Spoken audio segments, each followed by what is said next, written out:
attitude of mind necessarily depends upon what we think. Therefore, the secret of all power, all achievement, and all possession depends upon our own method of thinking. I figured what I would do is just jump into part one. This is, if you recall from yesterday, the master key system. I was talking to you about my infatuation and my determination even to really comprehend, to really understand this master key system, this complete work by Charles Haanel. It is a book that, an instructional manual. I don't even want to call it a book anymore. It's an instructional manual to which lends itself to a very comprehensive methodology in terms of the thinking process and the power that you have innately, that many of us don't know and many of us therefore don't appreciate, of creation, of being able to not have to lend ourselves to a lot of fear and a lot of trepidation by looking at the 3D environment, by understanding that our own innate ability to think can create the type of environment that we want. And what we're going to do today is start at part one. There are 24 parts to this manual, and each part has its own lecture, and each part has its own Q&A. And I have, again, read this manual 10 times, at least 10 times. And I'm going to go through with you some of my favorite segments of each part. And I'm going to explain to you why they're my favorite segments, and hope that they will somehow encourage you to be able to go out and get this manual for yourself and to be able to read it and hold to it like I do as a trusted guide, a revisiting periodically. As you see, I read it 10 times. I revisit it periodically because you need to reestablish your foundational understandings. Many times we get off and we get going, and when things are going good, we're great. But when things are not, we've got to reestablish what we believe. You've got to revisit those things that you say are your foundational beliefs. So I don't want to get off on a tangent. I want to get going. Thank you guys for joining me today at ReThink Podcast. My name is Kelly. I'm your host. It's always my pleasure, absolutely my pleasure, to welcome you in, whether it's your first time or your 101st or your 1001st. Doesn't matter to me. You are absolutely welcome. Old timers, I love you to death. Thank you guys so much for supporting the podcast. I see the numbers. I see what you're continually doing for us. Thank you so much for supporting us. Don't be shy. Don't hesitate to send me a note. You can go right there in the description or in the show notes, particularly if you're on the podcast side. And you can just send us a text. Say, hey, Kelly, I love the podcast. Hey, Kelly, can you take a look at this? Hey, Kelly, can you do that? I would love to do whatever I can do to help you. All right, here we go, guys. This is part one. Remember, there are 24 parts, and this is written as a manual. This is not really written as a book. And so when you get it, if you decide to buy it or to download it from Kindle, it doesn't understand like a book. I'm just telling you, it reads like a manual. If you're trying to understand, if you're trying to understand this like a book, it's going to be a little bit difficult. Okay, you need to understand this is written like a manual, and this it flows like a manual. So understand it like a manual, because what you want to do is to get through the lecture part of this so you can get to the Q&A and get to the actual steps that are going to take you to part 2 and part 3, et cetera, et cetera. You'll understand as we go. So just hang in there with me. All right. So we're at part 1. And these don't have titles. So don't think this is chapter 1, title this and that and the other. It doesn't flow like that. This is just part 1. So what I read to you at the beginning is how I kind of started this thing off, which is the attitude of mind necessarily depends upon what we think. The attitude of mind necessarily depends upon what we think. What is the attitude of mind? It's how you feel. It's how you feel. So the attitude of mind necessarily depends upon what we are thinking, which leads me to point number one. Guard your mind. Guard what you are thinking. If you are inundating yourself with a lot of trepidation and things that are, horrendous, like the news and negative parts of social media, then your attitude of mind is going to be poor. But it doesn't matter really what it is. What he's trying to tell you is your attitude of mind depends upon what you're thinking. So if you're not feeling great, then take a look at what you're thinking. He says here, the secret of power, all achievement, and all possession depends upon our method of thinking, which means take a look at what you are putting in your mind, what you're listening to in terms of music, and what you are seeing as it relates to screens, TV, social media, etc. This is true because we must, quote, be before we can do. We must be before we can do, and we can only do to the extent that we are, and what we are depends upon what we think. Let me say that again. This is true. Your attitude of mind is true because we must be before we can do, and we can do only to the extent which we are. And what we are depends upon what we think. We cannot express powers that we do not possess. We cannot express powers which we do not possess. The only way by which we may secure possession of powers is to become conscious of the power. And we can never become conscious of power until we learn that all power is from within. I love that. We must become conscious of this ideology. All power comes from within you. There is a world within, a world of thought and feeling, and yes, of power, of light and life and beauty. And although invisible, its forces are very strong. They're mighty is what he's calling them here. The world within is governed by mind. Everything is mine. Everything is mine. And mine is not your energy. Oh, I'm sorry, your enemy, I meant to say. The world within is governed by mind. And when we discover that this world shall find the solution for every problem, the cause for every effect, and since the world within is subject to our control, all laws of power and possession are within our control. So why did I want to bring this to you? Why did I think this would be something good for you to have, particularly at this time? Here's why. So I live in the U.S., I live in the world, I have eyes, I can see, and I have ears, and I can hear. So many people are in a point of trepidation because we are dealing with situations. Let's just call it that. We're dealing with situations, and people have a lot of trepidation around it. And when you have trepidation and you're afraid of other people, you are giving your innate power to them. And that's what they want, which is why they lead with fear. They lead with fear. No wannabe dictator is going to give you good news. It's always something fearful. And when you are in a state of fright and fear, you are already subdued. You're already subdued. What I want to give you is power, empowerment, better understanding. And when you know that you are the universe, you are the universe. These things are not happening outside of you. So many people don't understand that the projection, yes, you have eyes, but what you see happens in your brain. It doesn't happen outside of you. Yes, you have hands, but what you feel happens within your nervous system. It happens within you. There is nothing outside of you. Every single thing that you see and experience happens within you. And if there's fear and if there's trepidation, if there is reason to be afraid, all you have to do is go within and figure out what is it that I need to rethink and have a better understanding of it so that it doesn't bring me fear, doesn't bring me trepidation. That's why I want to bring this to you. I want to empower you. And you want to be empowered. I don't even have to ask. Everyone wants to be empowered. No one wants to live in fear. No one wants to be afraid of other people. No one wants to be afraid of these so-called leaders of countries and things like that. No one wants that. People want to be free to live their lives and not be afraid.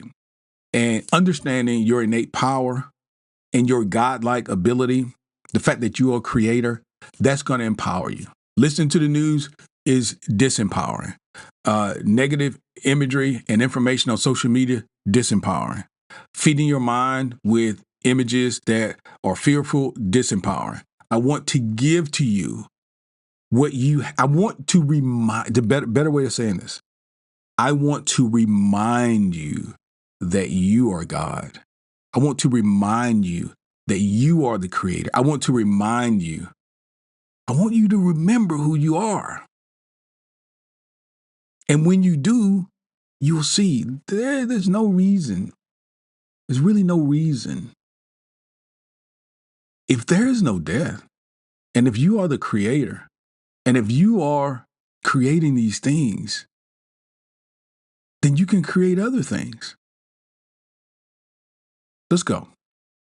Harmony in the world within means the ability to control your thoughts and to determine for ourselves how any experience is to affect us.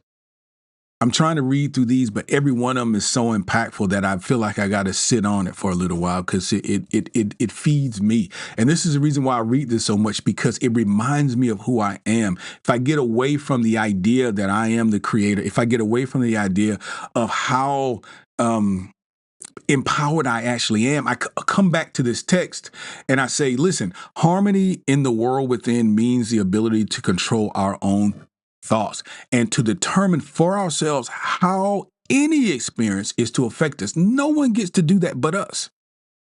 So if someone leads with fear, if someone is trying to make you fearful, they're trying to take away from you your power.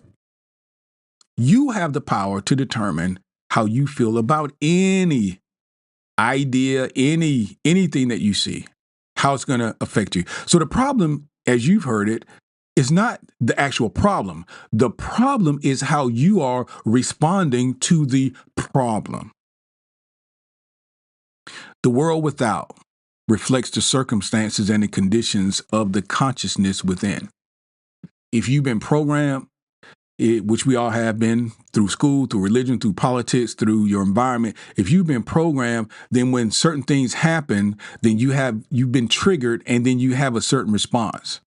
9 out of 10 people will respond to certain things certain ways. Why? Because they've all been programmed. It's that one that has said, wait a minute. Why do I believe this? Or why are we doing this? The world without reflects the circumstances and the conditions of the consciousness within. So in other words, everything's within you. Life is an unfoldment, not an assertion. It is a journey within, not a journey without. So many people look for, and this is me now, this is not Charles. So many people look for things outside of them. And they become exacerbated and they become disappointed. But the real journey is within. The real journey is within. It is from your heart to your head, from that distance, from understanding and remembering. I wouldn't say understanding, but remembering who you really are. Life is an unfoldment. It's not an assertion. No one can put anything on you. What comes to us is the world without. Is what we already possess in the world within. All possession is based on consciousness. All gain is a result of an accumulative confirmation or consciousness. All loss is a result of a scattering consciousness. Mental efficiency is contingent upon harmony. Discord means confusion. Why, if you are a dictator or want to be dictator, would you create discord? Because discord means confusion. And the easily led people are those who are confused. The easily maneuvered and manipulated people are people who are confused.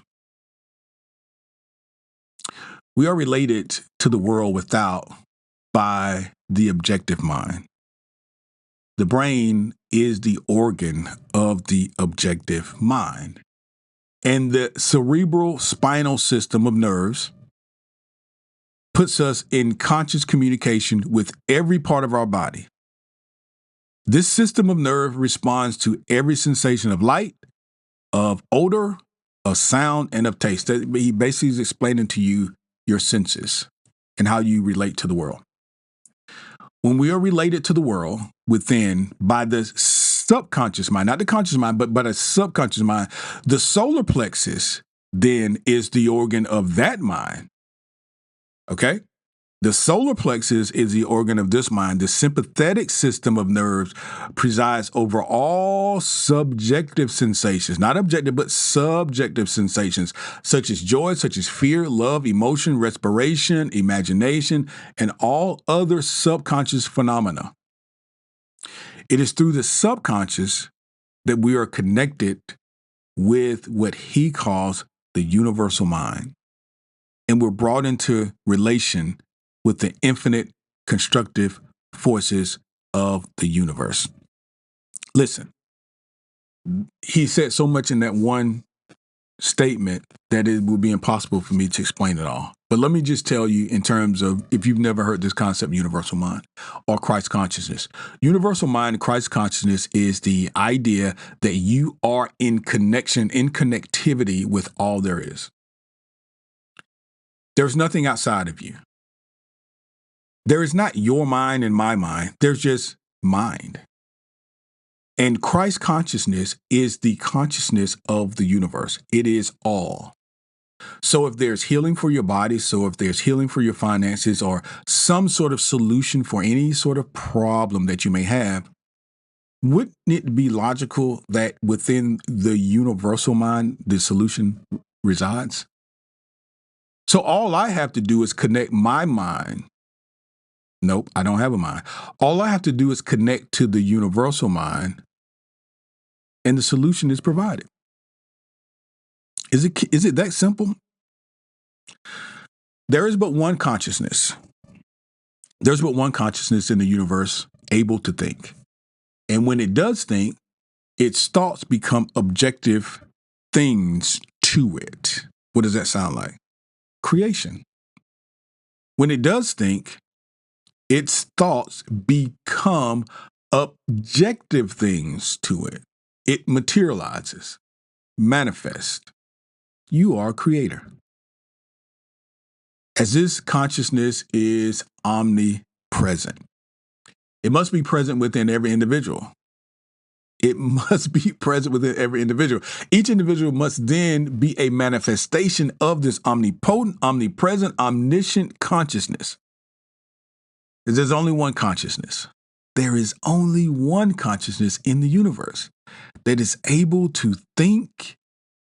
It necessarily follows that your consciousness is identical to the universal consciousness. Or in other words, all mind is one mind. There's no dodging this conclusion. Man, I get so excited when I read his work because it was something that empowered me greatly. And each time I go through these verses or words again, it reinvigorates and reconnects and reignites this fire that lives within me. I can't speak for you, but I can't imagine that hearing these words and understanding the simplicity of this power doesn't ignite also within you. There's only one consciousness in the universe. It's only one. And that is able to think. It necessarily follows that that consciousness, your consciousness, is identical to that consciousness. So we're one. So the universal consciousness and me, I'm connected to that. Innately, I'm connected to that. Unless I allow somebody to disconnect me from it, I'm innately connected to it. So what that means, in other words, is all mind is one mind. So where there is a solution within the universal mind, I can find it. Where there are there's abundance and things that I need within that universal consciousness, I'm connected to it. Each individual is but the individualization of the universal, the cosmic mind. I've always said that we're all the same. We are individual aspects of the one the universe or of God. We are all individual aspects of God. There's one light, but it could be a lot of candles. Could be a lot of candles, right? But there's one light, and we're all individual aspects of the universal. And we spend time with each other to experience each other so the universe can have an experience of itself. Otherwise, how could it do it? How could he experience himself or she experience herself or the universe experience itself besides our hands, besides our eyes, besides our feet, besides our ears? It is experiencing itself. We are all a part of the universal mind. The universal mind is a static or potential energy. You are static or potential energy. It simply is. It can manifest only through the individual. So the way that things manifest are through you. This is the way the universe has designed itself. And the individual can manifest only through the universal. So you're dependent upon the universe because you're one. Mind is static energy. Mind is static energy. However, thought is dynamic energy. Now, what's the difference between static and dynamic? Static is what it sounds like. It is stationary. It is not mobile. It is resting. Dynamic is moving around. It is in motion. And that is what your thoughts are. So mind sits, thoughts move. Mind sits, thoughts move. He is saying here, mind is static energy, but thought is dynamic energy. The two phases, these are two phases of the same thing. Thought is therefore the vibratory force formed by converting static mind into dynamic mind. Every thought, therefore, is a cause, and every condition is an effect. First, you have the action, then you have the reaction. He's saying here, first you have the thought, and then you have the condition. For so many people, we're discontented where we are in life. We don't understand that we are responsible for where we are in our lives. And if you want to change your condition, you've got to first change your thought. For this reason, it is absolutely essential that you control your thoughts so as to bring forth only the things that you desire, so that you bring forth only desirable conditions. All power is from within. It is absolutely under your control. It comes through exact knowledge and by the voluntary exercises of principles, exact principles. You, in other words, have the power. All power comes from within you. The world within is the cause. The world without is the effect. To change the effect, you must change the cause. The world within is a universal fountain of supply. You, the real you, not this flesh, not this skin, not the eyes and the hair or whatever, the beard.